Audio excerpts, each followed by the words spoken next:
Good day. Are we live? I think we're live. Let me adjust. I didn't even get to look. So, good day, ladies and gentlemen. My name is Todd Standing. I'm the man who takes people out into the field and has them either live interact with or eyewitness a Sasquatch. It's been a while. Wow. 2021. This is the first show, and gonna answer some questions on Facebook. A whole bunch of people have asked a bunch of really cool questions, and it's been so long. It feels like ages. I did this show weekly, and then I had to take December off, and I was hoping to have all my personal stuff organized. Hey, Birdman, hello. But it's not. And when it does get organized, I'm actually not allowed to talk about the personal stuff that's going on right now. And there's Amanda. Happy New Year. But I'm expecting to have it all wrapped up for next month, and then I'm gonna be talking about it, and I'll discuss it with you guys. There's been a good reason. I really appreciate everybody's patience. We all have really hard times that we go through in life sometimes, and it's and with COVID and stuff going on, it's been tough. But the cure's coming, and now people are chasing me and have been screaming to come on expeditions, not literally. But I'm doing it. I got some people coming from the UK, it looks like, and Scotland and Australia, and of course all over the United States. So that's the news right now. Is my plan is to I don't need to take any new people. I have TV shows coming out, and I've got so many people coming from expeditioners from before that are trained up that I actually couldn't possibly take new people on expeditions. But what's happened is I have guys that have been coming out with me for 5 years straight that are trained up. I saw tracking skills from people. If you've been coming out with me for 5 or even 4 years, that's 4 or 5 weeks in the bush alone, day and night, tracking, studying. These guys have become quite skilled, and I'm very impressed. And they go home and they practice their skills, and they go out. So what's happened now is a big dream of mine is coming true, where I'm going to be able to have expeditioners that are experienced come out to the expedition site. So they'll fly in, they'll take one of my trucks, they'll drive out with my equipment, eat food, and do everything as I've trained them. But we'll have a sustained presence in the Discovering Bigfoot Research Center. And this allows me to take new people. Why do you need to take new people? Because if you keep doing the same thing over and over and expect a different result, that's the definition of insanity. So new paradigms will be broken this year. I'm taking out, it's looking like I'm going to have the young man who wrote me that really cool book that you guys saw, I don't know, months and months ago. He's 12 years old. He's from the UK. He's got an amazing father, and they're coming. They want to come out. I want to bring them. I've never taken anybody under. I think the youngest person I've taken out is Kyle from New York, and he's not young. Well, he hasn't been to Radium yet. He will be. He couldn't because of COVID. But I went and took him out in New York State. We went to the Adirondacks, and he's in his 20s, early 20s. He's a young punk, but the kid's awesome. The kid's the future of this research. And the 12-year-old that wrote that incredible book, I don't care if he's from the UK. Let's take him out. Let's train him up. Let's see what we can get going on with that. So who knows how the Sasquatch will react? And believe me, my protective instinct is 10 out of 10. And with his dad out there, it'll be 10 out of 10. That's all I can do is 10 out of 10. But who knows if the Sasquatch will come around and interact with this young man.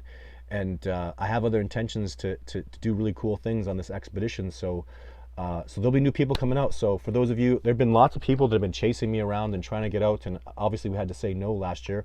There was at least a dozen people that were coming out last year. And so I need to get them all back on board. Or if you're interested in coming on an expedition, I'm sure Amanda's going to pop up here with a link to it. It's discoveringbigfoot.org is our website. Go to the expeditions page.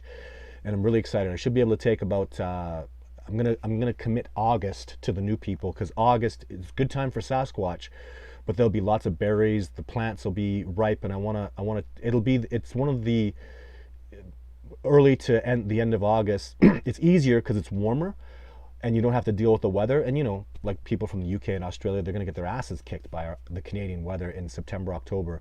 So it'll be easier for them, and there'll be more berries and a greater abundance in the food sources. And I really want to train them up, because again, I would like to have a future. Again, it's Stuart and James. They're going to lose it. They're all big fans of mine, and that's cool.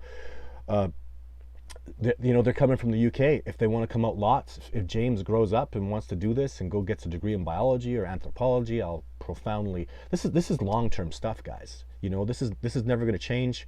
This Sasquatch are out there, and so that's the big announcement right now. Is I'm literally talking to people all day yesterday, all day today. That was my New Year's thing, is to get all the expeditions organized, and there's even more coming. There's a new level being brought to these expeditions, so I'll have more announcements with that. I'm not sure. I probably won't be here. I won't be doing any videos until February, so I'm very sorry. I just can't commit. I got these personal things that I have to go manage, and it's really, really hard. But for those, I really appreciate everybody's patience. I'll be back at the very least. This is the July 6th, so probably the 4th, or when is the date for the Wednesday?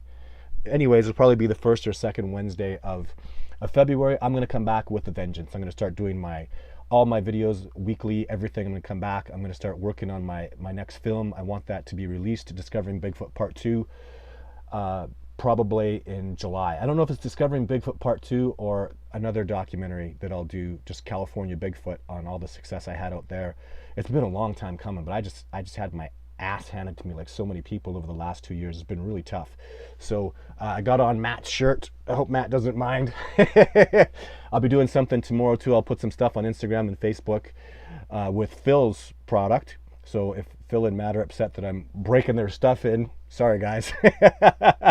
But they aren't. They're awesome people. They're friends of mine, right? So let's get into some questions here. So I liked the questions I had on Facebook. Townsend Walton, what are the political views of Bigfoot? Will any of them be taking part in the Washington demonstrations? That's a funny question. What are the political views of Bigfoot? But it's not a weirdo question, because they do have views. Perhaps not political, but they're extremely organic and very spiritual, and they love nature and the wilderness. So they're very, green would be their views. They would have political views, absolutely. They want you to stop damming up the rivers. They want you to stop cutting down the trees. They want some old growth forest to grow. They're disgusted that the bison are all wiped out, that the caribou are gone. They've seen the changes, and I'll tell you, they're disgusted by it. And as are many of us, the damage that we've done here in North America it's really, really horrible. And their political views are, let's reintroduce the woodland bison to the woods. Let's have designated areas for the caribou, which are a Canadian symbol. They're on our 25-cent piece. Even if we can get the caribou back into the United States, into like Washington State and maybe Montana, we just need old growth forests. So they do. If that's not political, I don't know what is. They're about organic. They're about spirituality. They're about cooperation. When you have these, especially in the U.S., these political parties, the Republicans and the Democrats hate each other now, and it's like it's being promoted, and we can't do that, guys. We have to learn to cooperate and get along, and they're incredible teachers. And the people that come out on expedition, are seeing a man, myself, that is a student and a child of John Bennernagel, Jeff Meldrum, Les Stroud. These great men have trained me and had a profound influence on my life. And then my father, Herb Standing. So you're seeing a person that's that. I've taken so many things from all these great men, and I'm trained by Northern Cree elders in tracking. So I'm a Cree tracker, trained by a Cree elder. So these are the things you'll learn, and I've taken so much from these amazing. Musqueam was my teacher. So much I've taken from these great men, and I have such a privilege to have learned from them, and many more people. But those people, I would say, have just immensely affected my life. When you're a father figure, or someone like Jeff Meldrum, John Bennernagel, Les Stroud, there are things that I taught them about Sasquatch and what I've learned, and there's no arguing that they've all learned stuff from me. But I just feel like I've been so blessed to be a student of theirs. You can't hang out with a great man like that. You can't hang out with Survivor Man and not get incredible lessons. You can't see the way he moves, even if he doesn't want to teach me, even if he's trying to be skeptical, and it's sometimes but he does. He teaches me, and and everything he says and how he does things. I just feel like I do feel young. I'm very young at heart. I get excited when I go by Toys R Us. I'm this goofy kind of kid is who I really am, that gets excited about things. And these great men just have affected me so profoundly. You know, Jeff Meldrum teaching me that you can't ever be, it's not appropriate to be 100% on something. You got to have a little bit of doubt.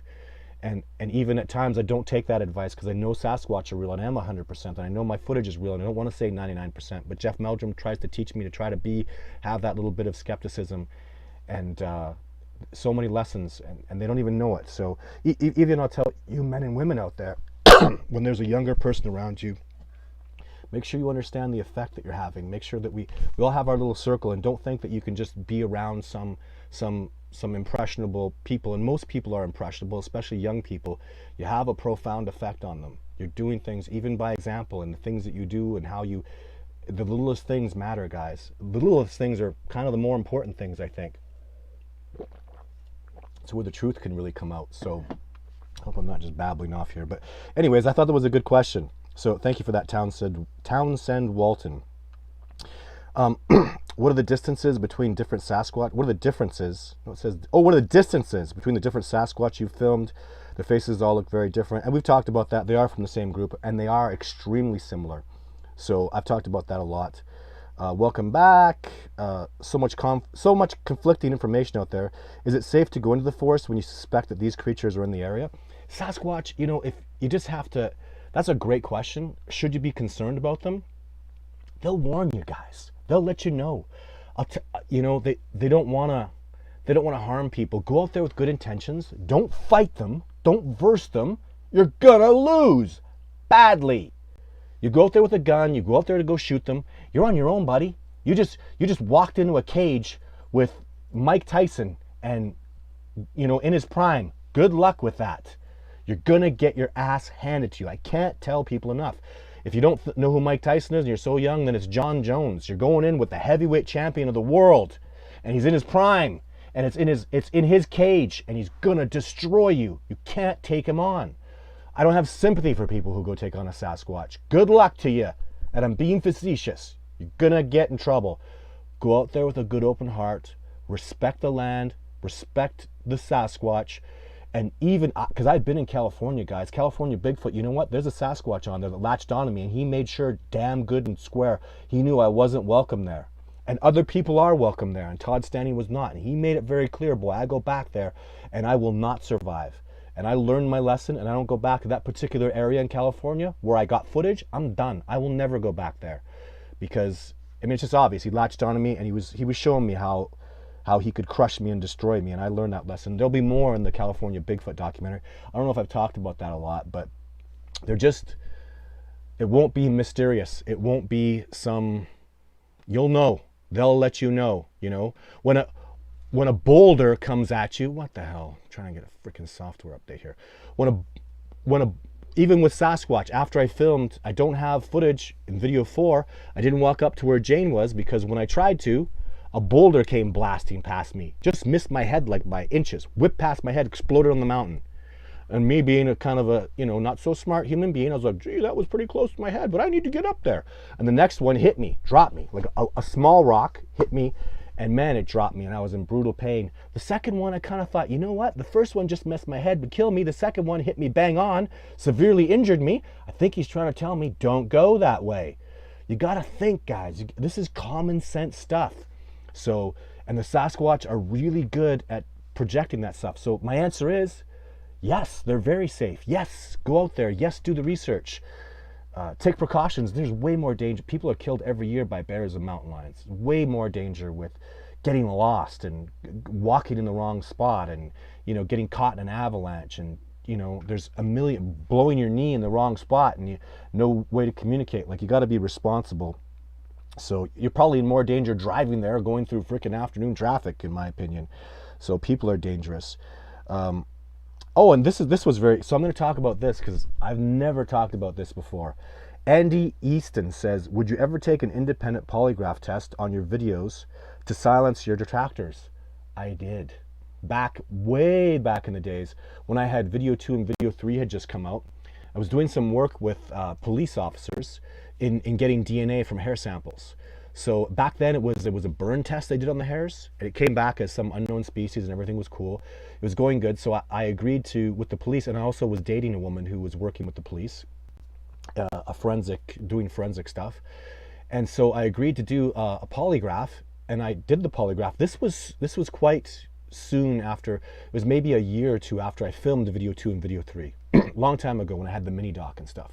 So I did the test, and I passed hardcore. Like I believe, if I'm not mistaken, I had the results, and I'm just throwing it away, and I'll tell you why. So I passed with like 8s and 9s, really, really high. And at the time, I was very, like, I knew what I knew, I knew what I saw. I would probably pass, but when you get high numbers like that, so the results were written. I was all excited. So it says, Todd Standing has passed this test based on these questions, and it showed, is video 2 real? Yes. Is video 3 real? Yes. Are they really Sasquatch? Yes. Like, they were powerful questions. Yes or no. I passed them hardcore. And the results were, he really truly believes what he's saying, or he's a pathological liar. And if you know anything about the media, if you know anything about all these douchebags out there, they'll scratch out the top part that says either he really believes what he's saying, and all you'll hear is Todd Standing passed as a pathological liar. Pathological liar, everybody will focus on pathological liar, and there'll be more rumors out there about me being a pathological liar than the fact that I passed profoundly. How do you prove you're not a pathological liar? How do you prove that you're not suffering from psychosis? I go need a psychiatric exam, you know what I mean? So I really ended up throwing those results away, and if I took another test, it would be along the same lines, right? Either I'm some psychotic, pathological liar that's crazy, or I'm really seeing Sasquatch. And the truth is, I shouldn't need to do the polygraph test. Jeff Meldrum saw Sasquatch. Les Stroud live interacted with Sasquatch.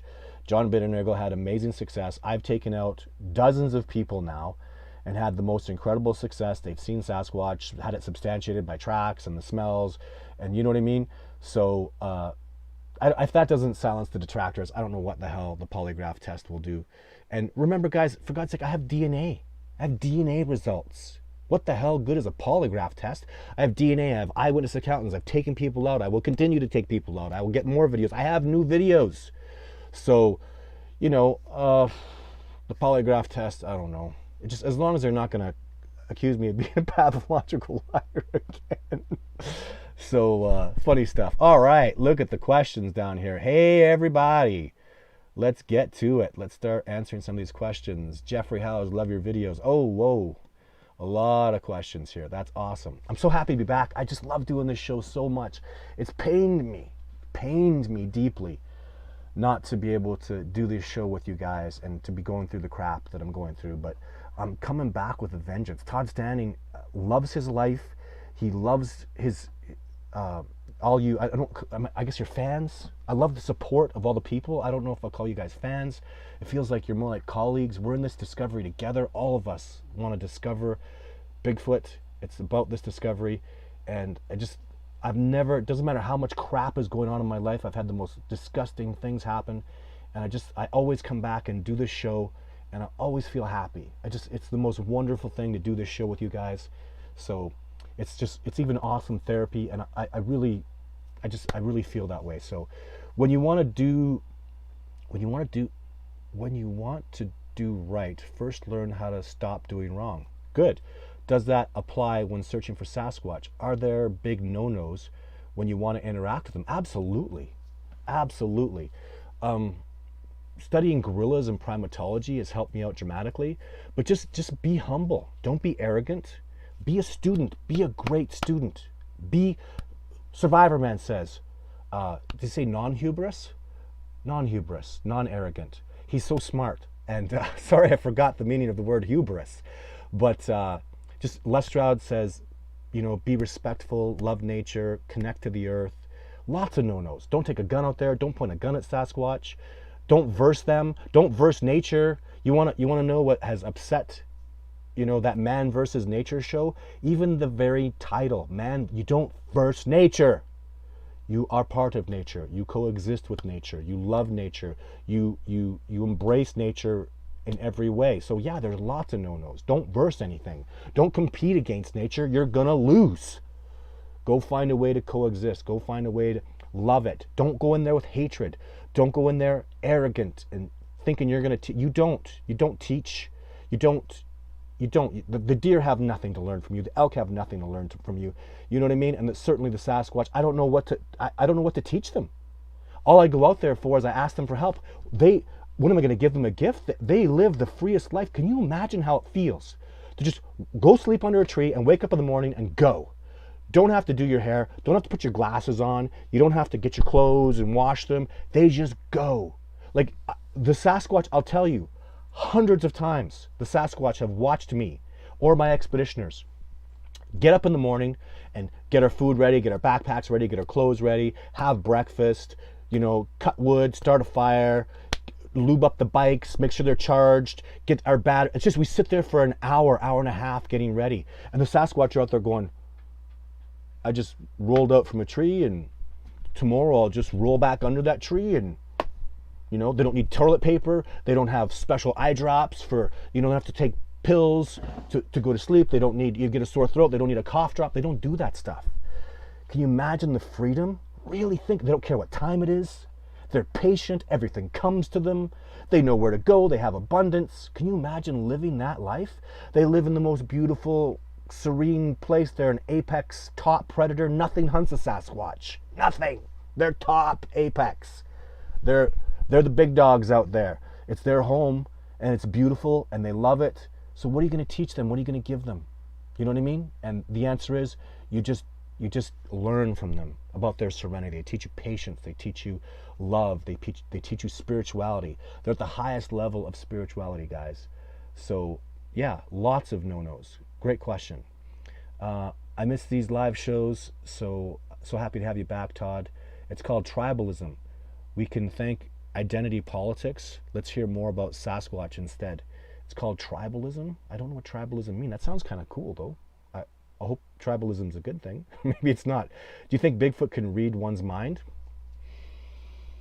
Oh, Jane, read one's mind. I absolutely know they know your intention. You can't hide your intention. I can see intention. A cow can see intention. Sneak up on a cow and see what happens. If you get down low and you sneak up on a cow and you're doing this, your intention is stalking, and the cow will go bat crap crazy, right? They see stalking, they recognize that's intention. And you have an energy when you do that. When you drop an F-bomb, you have energy. When I sit here and say Zen, serenity, and I smile and your energy changes, right? So yes, absolutely. Are they going to read your mind? That's a complicated question. But they'll know your intentions by how you move. You have energy. I'm strongly convinced they just feel your aura. At the very least, that's what I can promise you. People that have bad intention, people that go out there and they're angry and they're toxic. Like a Sasquatch doesn't even want to smell that person. They're going to get up. You're not even going to want to get their wind gauge on that person. So with me, I'm telling you, they know. They'll smell my urine when I go pee. They'll know what I'm eating, right? And this might sound weird to you, but I had a primatologist come out, and they stayed away from her because she was a wonderful lady and she loved nature, but she was so damn toxic with jujubes and licorice and Coca-Cola that she drank. She was so toxic, and I could smell it on her. And I tell you, the Sasquatch, they did not like that. So that toxicity. There's Zen in all levels of your life. We're talking spirituality, emotional, sexual, physical. There's 5. Did I miss something? Spiritual, sexual, emotional, physical. There's something else. Anyways, you got to go for Zen and all those things if you want to get a Sasquatch to come around you. When I go out there, like over a year ago, when I was really feeling a lot of personal trauma from the things going on in my life, I thought the Sasquatch would help to come around to help me heal. They didn't. They stayed away from me. They don't understand. And I'm going to talk a lot about that once this personal debacle is over in my life. And you guys will know everything when the time is right. When it's time to come out, it's a really big deal. It's not Sasquatch related, but when you're badly damaged, when I was badly damaged and I went out there alone, they just stayed away from me. They don't understand. Why can't you just fix it? Why can't you just go, and why can't that end? They don't understand how society has all these laws and these courts and all these procedures, and they go, but just go fix it. And I can't. You get, it's just, that's just our society is so, on so many levels, it's corrupt, and politicians, an honest politician is, does it happen? Is there such a thing? I don't know. But yeah, and they just, so it's what I, and even I had an excellent example is I had this expedition with Stefan and Andy and this wonderful lady Wendy, and everything was going great. The Sasquatch kept coming around, and then this awesome, amazing man Andy from Alabama, my Andy friend, told a story about how his son died of cancer, and man, we were just like, we got to know Andy. We'd been around him for days and days, and when he told that story, it broke our heart to hear that. He showed pictures of his beautiful son who had just recently passed away at a young age from cancer, and after that, no success with Sasquatch. I thought maybe, even then again, right, maybe they'll come around, maybe they'll feel a desire to heal you and help you. Negative energy, gone. That's my experience, and maybe I'm wrong. Maybe I would love to hear a story about somebody who went out there and went on a spiritual journey because they were damaged and hurt, and the Sasquatch helped heal them. But I have had no experience with that, and I have tried. I've seen the exact opposite. If you're not Zen, if you're not feeling positivity, then you're gonna. I've never had success under those parameters. So I hope that it's always the experience and that speaks to me, right? And I just go by what I know and what I've experienced. So, do they react badly to us wearing camo? No. I think they admire that a little. I think that's pretty cool. They admire hunters, bow hunters wear camo like crazy, and I think Sasquatch think that's cool. Especially when you're not a trophy hunter, because that doesn't make sense to a Sasquatch. When you're a trophy hunter, so Sasquatch understand what the best, tastiest elk are and what the nastiest, yucky elk are. So when you go out and you kill a trophy animal, you can't eat the meat. It's nasty. It's the worst meat. You want to have a young prime elk or deer, something that's maybe, 2 to 5 years old. It's big, it's young. So you go take an old buck, and then they shoot the oldest, nastiest animal that's almost inedible. He's totally hamburger, and then they leave the body and take the freaking head. That's the worst part of the worst animal. So now you're not, when you're not in equilibrium with nature, the Sasquatch just kind of go, what? But I found, most bow hunters are pretty equilibrium. They're out for the meat, and they get cool stuff. I've heard of Sasquatch herding the elk towards them, herding deer towards these great hunters, even gun hunters, not bow hunters only. A colleague of mine I used to work with in Montana told me about that, how he couldn't understand how the damn deer were being herded down. He'd shoot them like fish in a barrel because the Sasquatch liked them and they respected them. They're hunters. Why would they not respect hunters? They're hunters, gatherers. Why wouldn't they respect you for that? So again, the meat hunters, the people that are out there and respectful to the animals, they love that stuff. So yeah, camo is cool, and you're not gonna sneak up on a Sasquatch, dude, in camo and stuff. So Danielle, aren't you supposed to stand? Oh, aren't you supposed to stand your ground like you do with an elephant? Are they more sightings because of globe? Okay, that's 2 questions. Aren't you supposed to stand your ground? Well, don't run from them. And I don't have any expertise on elephants. I know my colleague, or a potential colleague of mine who I'm really excited to work with, Ian Redmond, was severely injured, badly injured, and couldn't come on an expedition with me. Ian's an elephant expert, and he got run over by an elephant, and it really hurt him and messed him up. So rules in nature,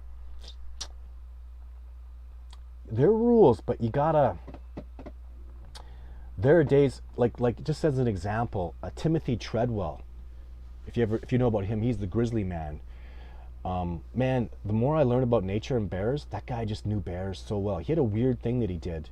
He's a total freakazoid weirdo, and I like people like that. Those people make paradigm shifts happen. And I understand so perfectly. Timothy Treadwell was killed because he got angry at society, he got mad, he lost his zen, he went back into the wilderness at the most dangerous time. My point is with him, though, he knew that bear was going to kill him. He knew he was going to die from that bear. He knew all the rules, he knew how to play everything. He knew at that point his life was over and he was going to die. All he could do was try to save his girlfriend. And when you get to know these species enough, there are rules that are maybe help you out 90% of the time, but 10% of the time they won't work. 10% of the time I can see when a bear's coming at me and he's mad and he's pissed and I can feel his energy. Bear spray's not going to work, ladies and gentlemen. That bear is going to hit you and he's going to try to kill you.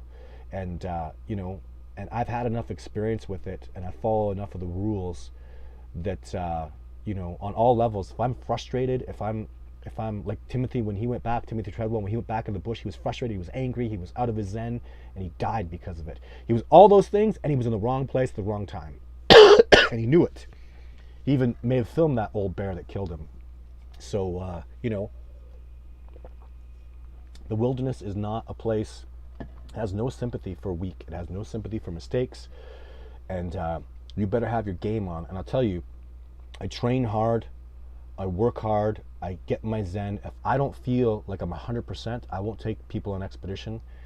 And I always train, I always make sure they're going to get the best version of Todd Standing, because lives are at stake.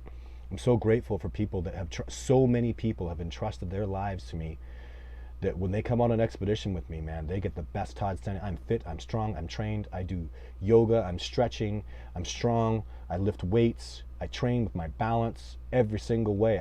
I'm highly efficient with my weapons that I use to defend myself and my expeditioners. I go out there as a beast. My people are coming back nice and safe, and don't cross me. The only thing out there, the only thing in the wilderness that's apex above me is Sasquatch. And like I'll tell expeditioners, especially the women that come out with me, Sasquatch decides to take you, there's nothing I can do about it. It hasn't happened, and they've been awesome and good, but yeah. Here's a funny question. Give Sasquatch a tray of cannabis edibles? No. You want to get them upset with you. But that's a game of deception, right? You'd have weird energy if you did that. So you guys got to understand, when I tell people to put an apple up, when we're out on expedition, I have them use their left hand, and I say, imagine this apple, a Sasquatch taking this apple, and it's nourishing his body and respect. You don't think that makes a difference? That makes a huge... If you put that apple up, I want to trick him, and I'm going to get him on camera, and I'm going to poison him or something. You have that intention, that energy is there, guys. It's on the ground, it's there. It's in your intent. It's not going to take the apple. So do it, feel it, love it, do it with good intentions. Just give a gift just because you want to give a gift. Give a gift because you're walking on their land. You don't live there. It's not your home. That's the definition of wilderness. It's a place where man does not remain. We visit. We're visitors. You don't live there. You're not staying there. You're not wildlife. They are wildlife. Respect them. The natives like that when you give them tobacco and gifts when you're coming. It's very respectful. I feel that way when I give gifts. So make sure your intentions are good, your energy is good, and it makes all the difference. It's the difference between success and not. I have no doubt about it. And I teach this, and you know, it's one of the reasons scientists are failing so dramatically. You go out there with science and you're hardcore about your book and your thing, and you can't see past it, you're not gonna have success. It's gonna be a loss for you, or at least you can't compete. It's not like I want to compete, but you won't garner the success I've gotten, because you got to have that spiritual. There's a reason spirituality is so important, and it's really. I know people that have come out and claim to have no spirituality. They're agnostic or whatever they call themselves, and they have great success. They have love. They have passion. That's spiritual. When you care and you love things and you're passionate, you have your own way of your own manner of spirituality. So yeah, the Michigan Metro Parks connect to all the lakes. Todd should come out here and check it out. Oh, I'd love to, Scott, but Todd's not going to come there anytime soon, Scott. So what Todd says is, Todd will mentor you, Scott, and watch my videos and watch the Survivorman episodes and watch my movie, and you go kick some ass out there. So I just can't spread myself thin, and it's a tough year financially for a lot of people. Unless you're selling hand sanitizer, it's going to be tough financially for everybody. And so I really need to me, I'm just laser when I concentrate on radium, right? It was painful for me to stop going to Nordegg, very painful. And I'm trying to train up some people and have some other people get out there and do Nordegg, because the Sasquatch out there are just absolutely amazing, you know. I would go to Nordegg and I would get success, and then I would leave and I would literally get teary-eyed from just the emotion of them having shown themselves and interacting with me, and then leaving knowing that I'm not going to see them because the snow's flying and I'm not going to see them until next year. It was it was just wonderful. I'm so, just that troop of Sasquatch that I was working with in that Nordegg region was absolutely amazing, so amazing. So find your own troop, find your own zen, Scott. You know, I am actually going to go. I'd love to go back to Alabama. I want to go to Florida. But when I do those expeditions, I'm standing on the shoulders of locals, right? So I'll go out there, no different than Survivor Man or Jeff Meldrum would come out there and do an investigation and help out. But I really just, yeah, I stand on the shoulders of the locals and respect to them. And to me, Indigenous is different now. You know, Indigenous, if you've lived there, if your people have lived there for 100 years, you're Indigenous. If you grew up there your whole life and you know the land and the country and you've really embraced it, I consider that Indigenous, and I don't care if that's not politically correct. I've seen, like, when I was in Alabama, I got to meet a man named John who was just like, you walk 100 yards with him, he tells you about 50 different plants. Hey, you want to see a scorpion? And he pulls out a stick and he pops a scorpion out of a crack hole, and he goes, here, you can eat it. And he picks up a scorpion and he's telling me, and he takes a bite out of it after he's shown me 50 plants. Don't shove your hand in dark cracks because there's always a pop, look, there's a scorpion, you know? When you see that level of excellence, he knows the land, he knows the species, he's an incredible survivalist. That's an Indigenous person to me. Like, that man was born and raised in Alabama, and the stuff he knows, he's just brilliant and amazing. I hope to get John on an expedition with me. He's an older gentleman, but man, that's so much fun with him. And I need to go back to, like, I fell in love with Alabama. The Talladega Forest was gorgeous. I'm going to keep finding, you know, Washington State, Nia Bay. I'm in love with that place. I got to go back there. And I'm probably going to add a few more spots. It's almost just like a vacation, you know. The Sasquatch are out in Alabama, and I'll go help the locals get really good success. Because there are things I can teach and do, but, oh my God, yeah. So, and maybe you'll convince me, Scott, to go out to the Michigan Metro Parks area. We'll see. And the Adirondacks. Look, and I can just go on all day, right? And then maybe I'm going to go to Australia and try there. So, but I'll keep my focus and, yeah, just keep things moving forward. A really good, Tim T in Florida says, from what I hear, they do recognize firearms. 100%, Tim. Baboons do that. I've been trained by a sniper from South Africa. Some of the best sniper training in the world is in South Africa, not arguably, because they have all those incredible species down there to go train with, and, you know, lions and water buffaloes and zebras and all the cool stuff they get to learn by going and interacting with those incredible species. But they'll tell you baboons recognize a gun. They recognize a fake gun. If you go out with a fake gun, the baboons aren't scared. You go out with a real sniper gun, the baboons disappear. And they'll do that at 200-300 yards. If a baboon can recognize a rifle or a fake gun, even they do experiments like he'd walk out with a gun and he'd hold it down, the baboons would be on high alert. Then he puts the gun in his truck, close the door. As soon as he closes the door, baboons come out. Walks away, baboons are all out playing, being jerks, because they're a bit of a pest to this particular sniper. And then the next day, he gets up, goes over to the truck, puts his hand on the gun, and they remember the gun is in the truck. Baboons disappear. So he did so many experiments like that, and I cooperated with him when we did those things. And so if baboons can do it, Bigfoot, Sasquatch, absolutely yes, no doubt about it. They're way higher level than baboons. And and I've seen it too. The Sasquatch, so when I'm out and there's an example, I get charged by something big comes charging at me, I do pull out my gun in case it's a bear. I hear some thunder crashing towards me, and in the moment I would draw my gun, and the Sasquatch recognizes that. The minute I know it's a Sasquatch, holster the gun, cover it up, because it's a Sasquatch. If there's a Sasquatch out there, there's no bears, there's no mountain lions, I'm in no danger. I'm just not in danger. I'm out there for the Sasquatch, and they absolutely respect that. They absolutely see that. They know that I'm going, is that a bear? I'm with expeditioners. Some thunder's charging at me. And I remember on an expedition with Cody and my bro Jonathan, the U.S. military ranger, we got charged by a Sasquatch. Damn right I drew my gun. And it was high ground and everything. It charged at us and smashed over a tree. As soon as I heard boom, boom, boom, and then I saw way off in the distance, I saw a tall, shadowy figure moving behind the trees, like let's say 8 layers of trees back. I could see the shape of a Sasquatch, and then I knew it was like 9-10 feet in the air, and I could see that. I knew that's not a bear running on 2 feet. Holster the gun. And that Sasquatch didn't see it, but I bet you the other ones around did, and they said, look at the respect of Todd. As soon as he acknowledges, he's smart enough to know the boom, boom, boom. He's smart enough to understand that shadowy tall figure is not a bear.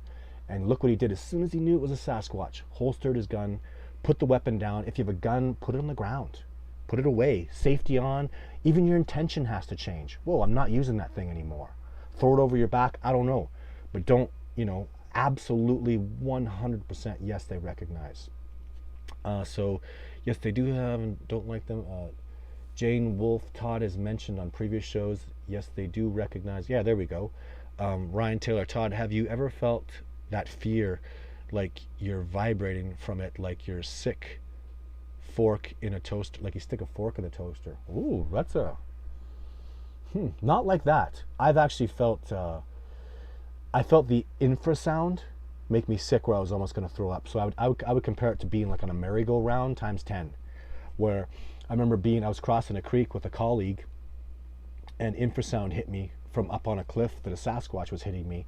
And it was weird because she was maybe no more than 10 yards away, and she didn't feel the infrasound sickness, I would call it. Like it's a stunning thing, and it was powerful, and I almost threw up.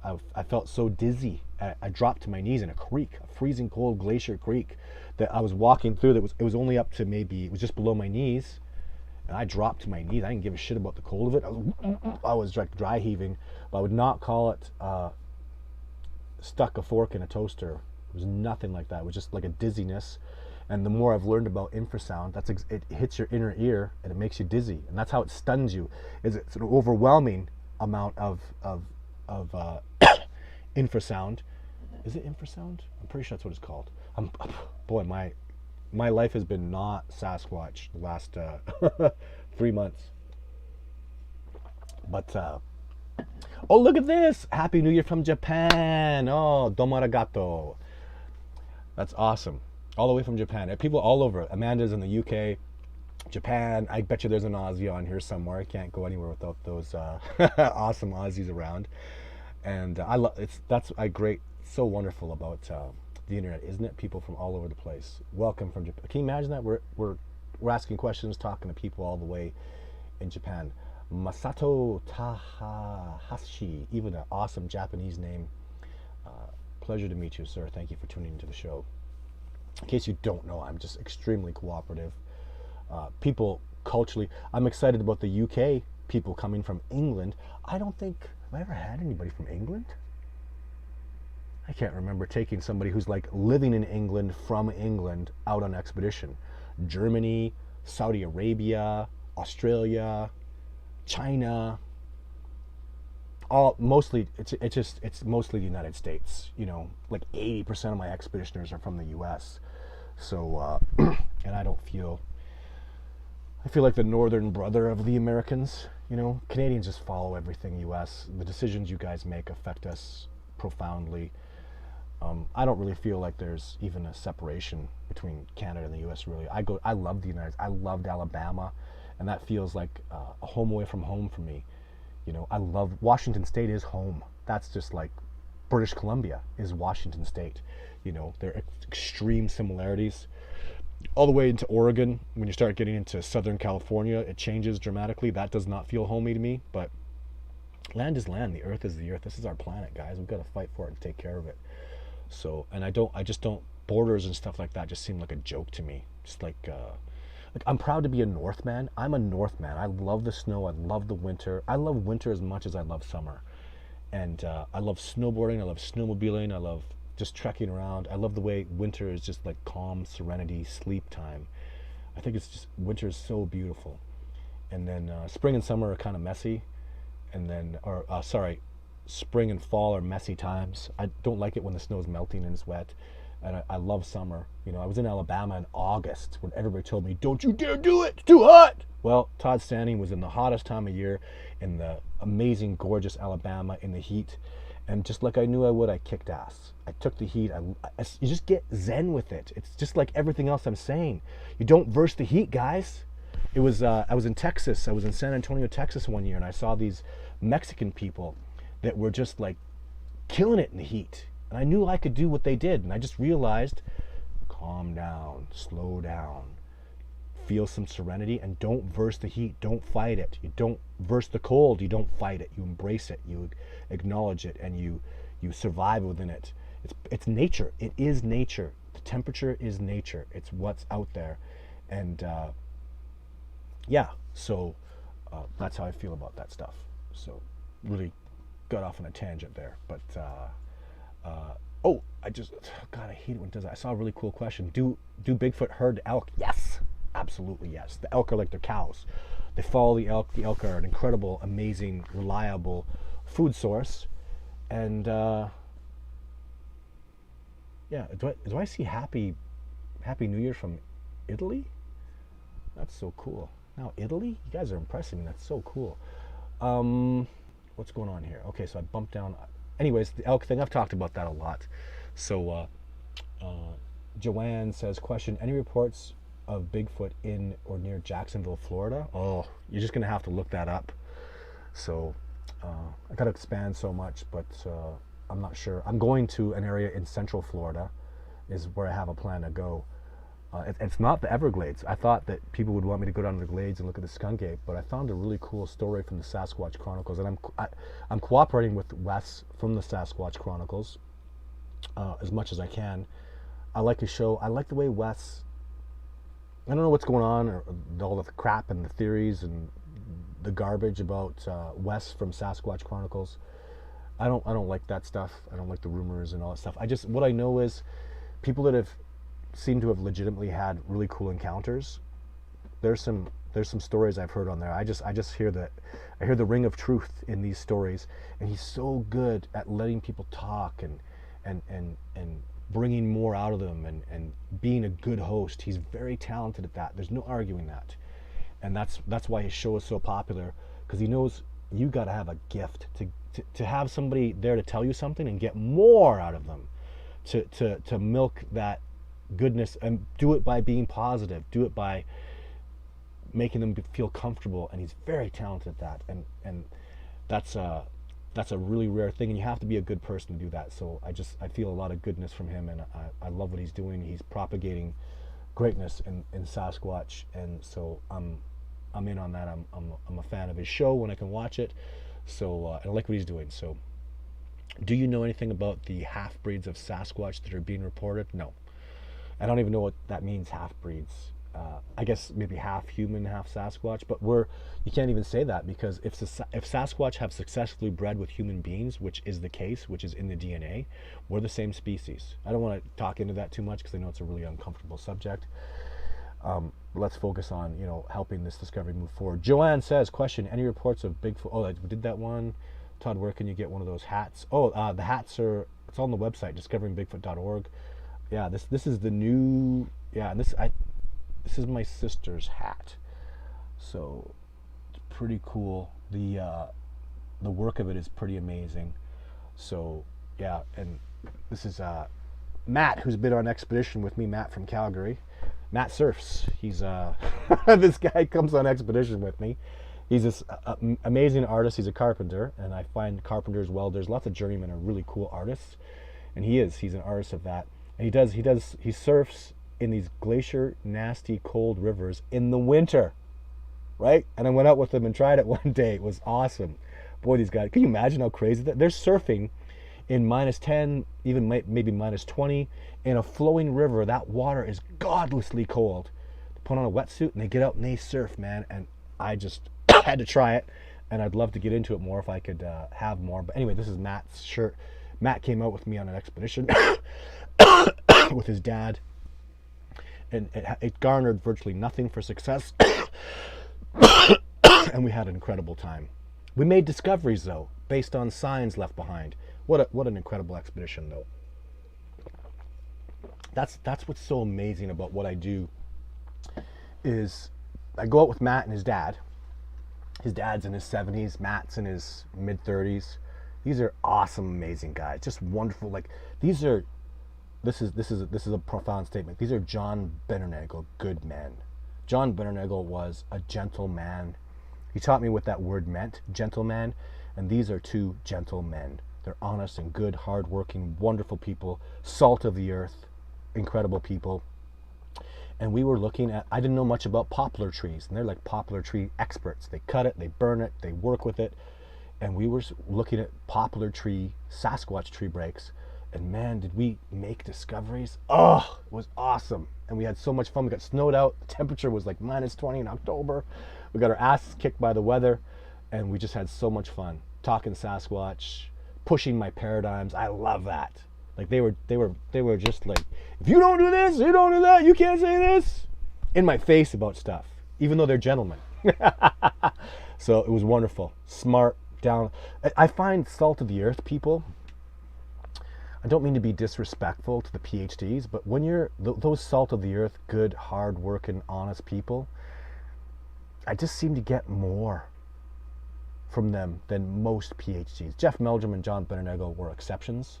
Just those guys are shooting stars, icons, amazing, amazing. Les Stroud, I mean, these men are icons. They'll be forever remembered. Their greatness is so absolutely amazing, and but just salt of the earth, these gentlemen. And I just a lot of PhDs have a tendency to be arrogant and negative and or know-it-all, have a little bit of a know-it-all attitude, a little bit anyways. They're not very humble, and that kind of arrogance when you're dealing with a species of, like Sasquatch, who just knows it. They get it. They're the best of the best that have ever lived. And when the PhDs are in there going, well, I'm going to tell the Sasquatch, no, you're not. You're not. Don't try to outsmart them. Don't try to trick them. Don't play games with them. We're going to lose every time. They're 10 steps ahead of us. Trust me. That's the way it is. Is it true that their hair reflects the colors around them? Ooh, no. I don't know anything about that. Their hair is regular. So, talking about trail cams, I've talked about trail cams many times. It's almost an insult to put a trail cam out to a tracker. They notice a bent piece of grass. They notice a stick out of place. They see your tracks. You're going to put a trail cam out, and you think they're not going to know it. These are the best trackers that ever lived. Trail cams aren't going to fool me. I see trail cams. I see you walking around looking for a trail cam. I go, the trail cam's going to be over there. I don't need to go look. I know he set it there. I can see by the way he wandered around and he came straight out. He put his trail cam over there. He was looking for a trail cam. He was touching trees. You know what I mean? Like, come on. You're not going to fool me. You're certainly not going to fool my teacher, who is, I'm here. The native trackers are here. Sasquatch are here. And the native trackers that are here will tell you the Sasquatch are here. And I you know what I mean? They're levels. Like if this is native trackers and this is me, this is a good tracker, layman people are on the floor. They know nothing about nothing. They're disconnected. And so trying to explain to people that are down here about people that are the Sasquatch that are up here, it's it's trying to teach.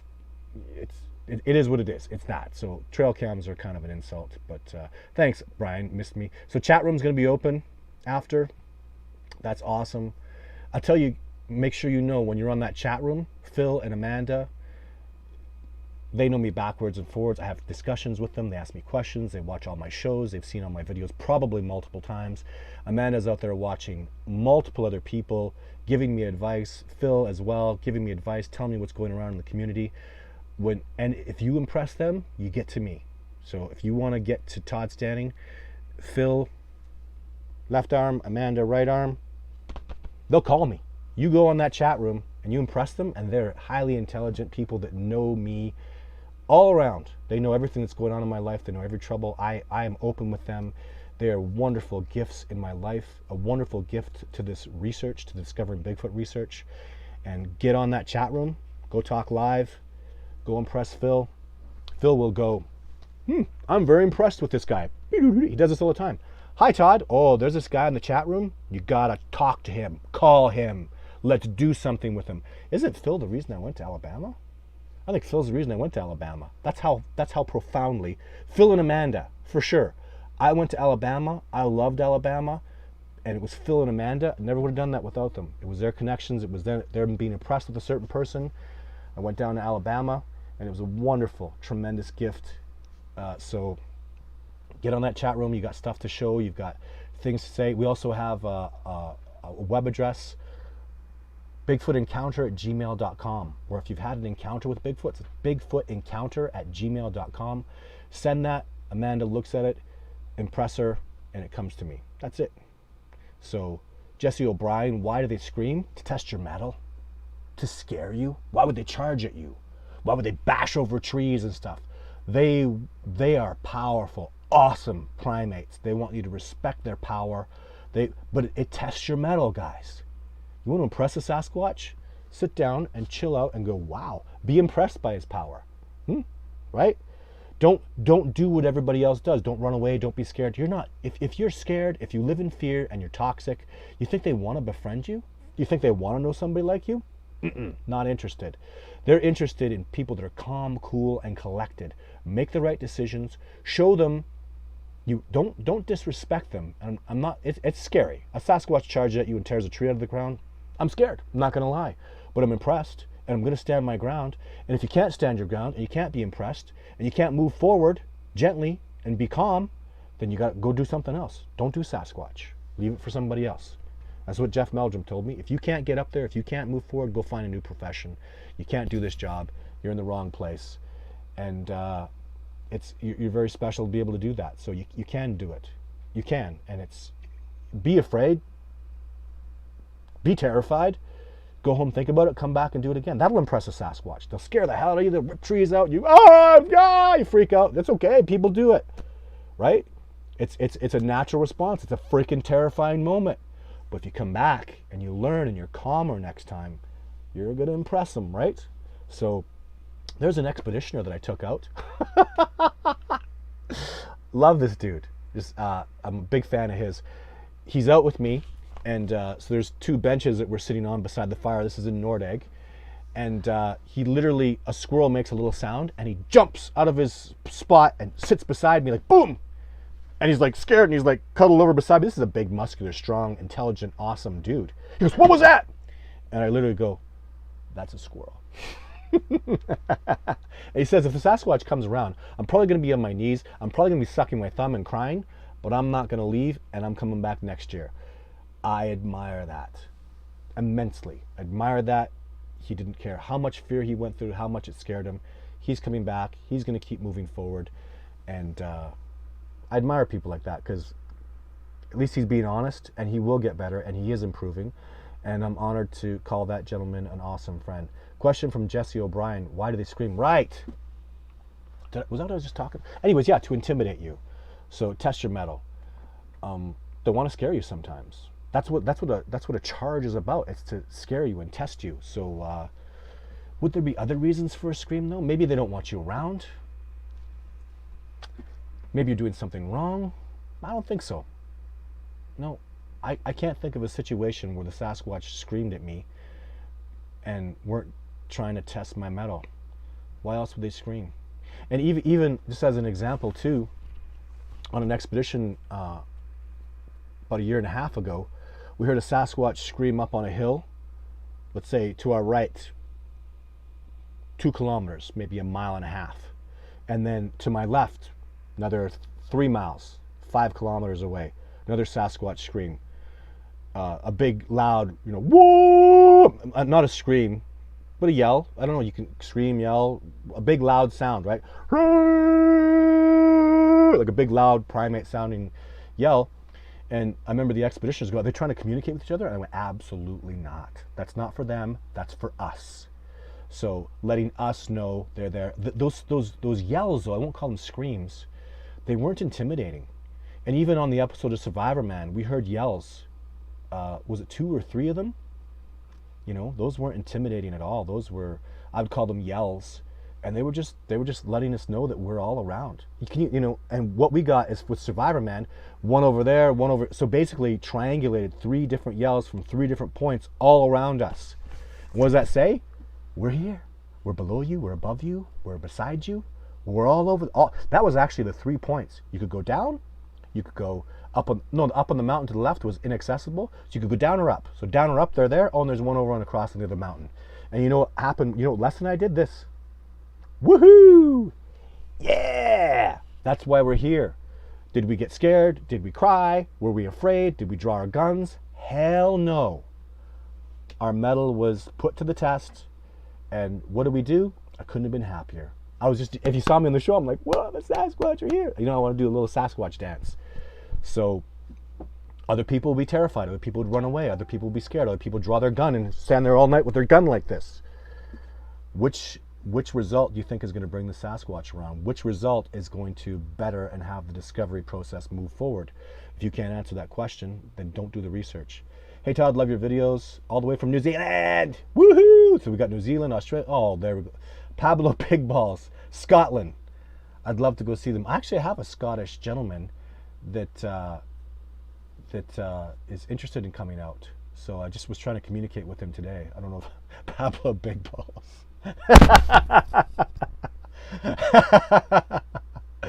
Do you make those workout balls? I have a big ball that I use for squats and training my legs. So I have a couple of I have a big ball at one house and a big ball at my trailer. I'd like to bring one of the big balls out on expedition with me so I could keep training my legs. So I like big balls. They're you can stretch on them, you can do abs. They're great for training. So I hope you're all getting the fun of this, right? So yeah, anyways. And then Italy.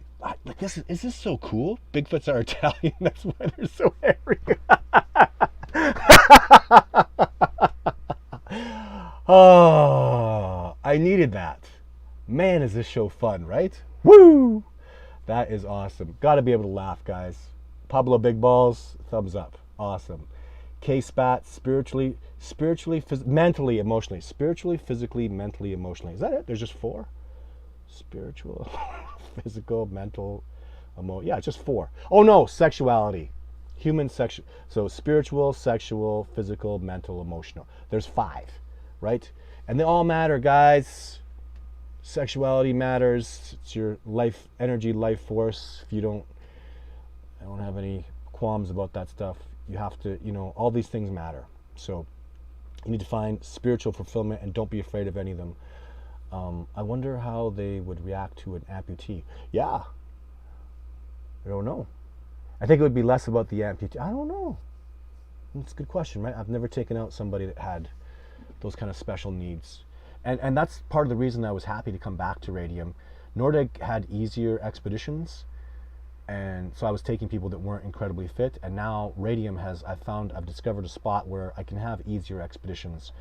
And so people that you don't have to be like a fitness guru and tough as, like, the Radium hikes are godlessly hell up in the mountains. I found a flat area that we're getting incredible success at. And so be as fit as you can and be healthy, be clean.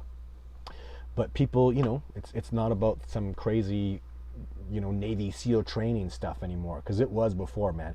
You gotta understand, Survivor Man is so goddamn tough. Man, is he tough.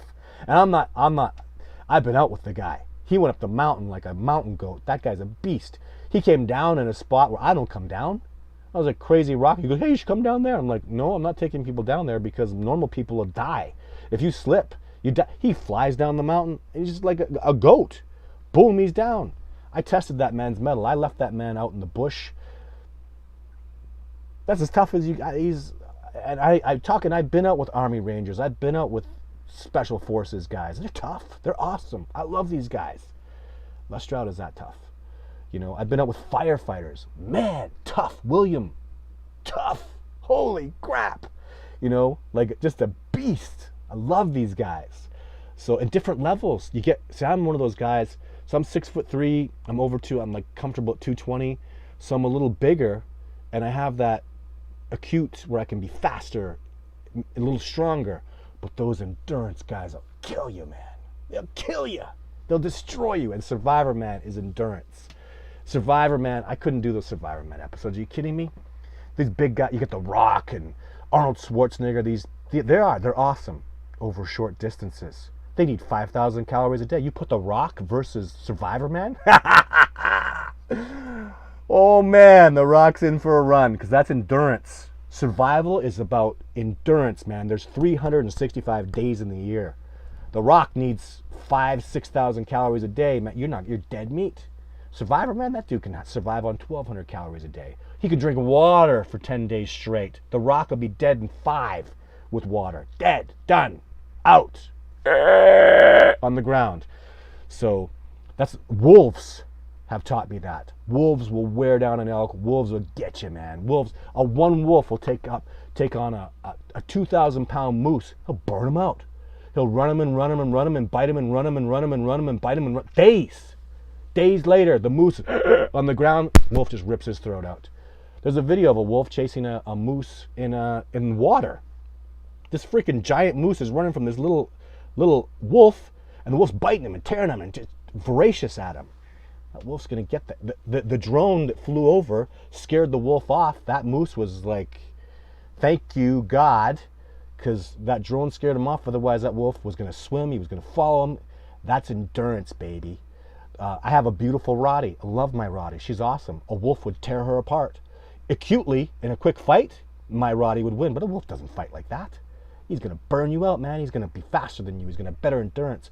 My Rottie is going to be meat in a matter of 12 hours. I've seen bears, giant bears, lose to wolves. Wolves will just burn you out, man. They're the top species. As you can see, I love the wolves. They're awesome. They're survivalists. They're tough. And I admire and respect them so much. It's just a wonderful, wonderful, incredible species that we got. Those are the tough. Those are the monsters out there. And that's survival. So when it comes to survivalists and stuff, I don't do that stuff. I prepare, I bring food, I eat lots of calories. I bring lots and lots of food. There are moments where, oh, there's my bro Kyle. How you doing, brother? See, Kyle, that's a kid, right? So Kyle and I had a push-up competition and Kyle won. I'll let him have that one. I didn't like it, but he won fair and square based on those rules. But I am stronger than Kyle. I can lift bigger weights than Kyle. I'd beat Kyle in 100 meters, but Kyle would beat me in 5 kilometers. Kyle would beat me in 3 days, right? That's where someone like Kyle, and that's what life's all about. It's the life. You think it's a week. You think life is years and years, man. And when you're tenacious and you have that endurance, you're a monster.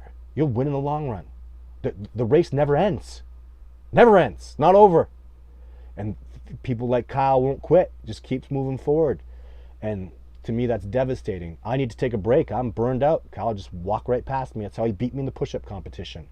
He outsmarted and he out-enduranced me. And yeah, so I hope that teaches a lot. I'm almost done. We're over an hour here, guys. How did that happen? My goodness. I hope the show's been entertaining. I just love doing this stuff. Let's just do a couple more questions right at the bottom. And Happy New Year, everybody. Happy New Year. Les is a badass. You bet your ass he is.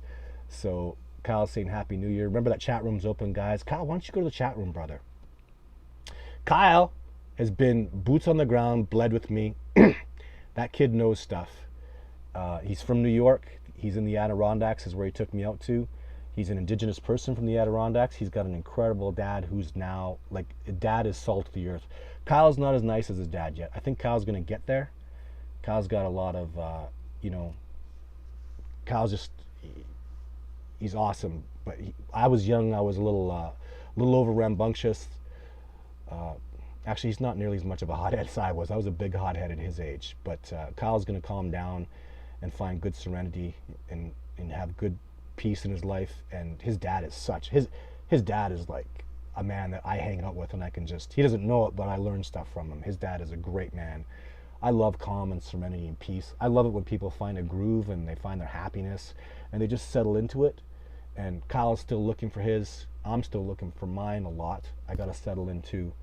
But his dad has just got serenity. His dad just can sit back and just be old and wise and teach you. And I look forward to that stage in my life. That's what you need to do, guys, too, to have successes. When you go into an area, look for those people that have been out there.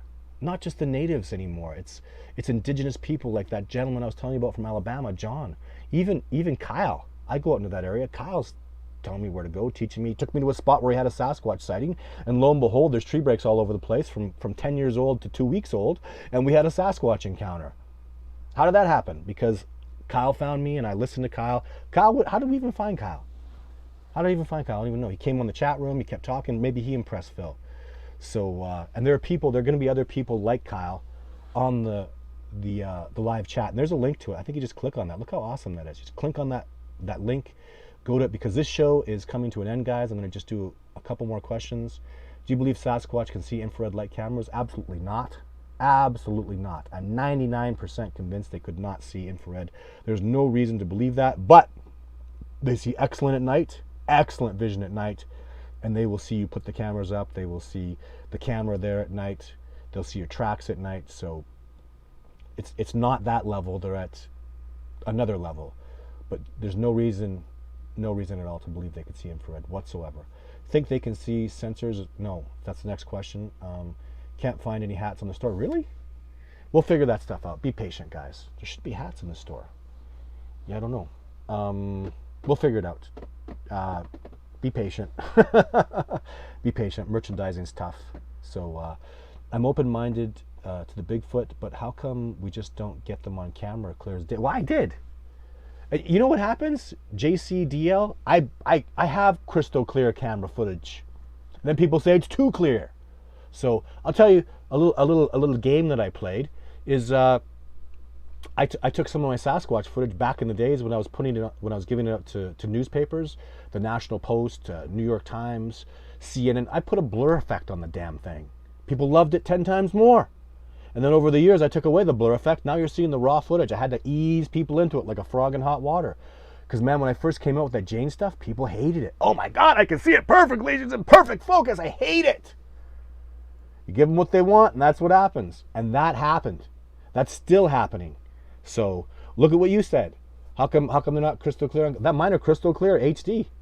Crystal clear, zoomed in, 1080p HD, perfect focus. And I'll get more like that. So is that footage good enough though? I don't think it is. I think somebody can get better. And if I can't train somebody, and if I can't get it, I hope somebody gets it. I don't care what organization they're from, or if they're from no organization. My prayers are on just let's get that piece of footage. There is a piece of footage that'll convince the world, guys. There really is.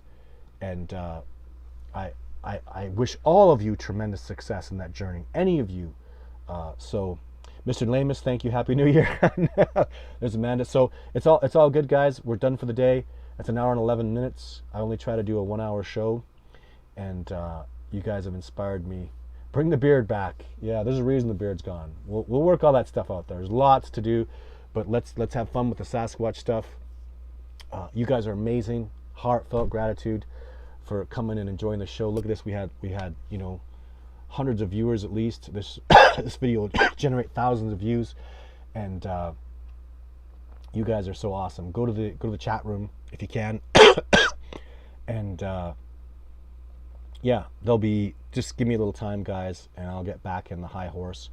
So, is that a right thing to say? Anyways, thank you so much for watching the show, and I'll see you guys real soon. Take care of yourselves, and let's have a great 2021. Let's expect this to be the year that the Sasquatch can come out of the paranormal and into the realm of just an accepted absolute reality, and maybe even. I think they're powerful enough, and their presence and their existence can be enough to really change the paradigm and make the world a better place. That's how powerful this discovery is. That's why I'm so devoted for it, and I work so hard for it.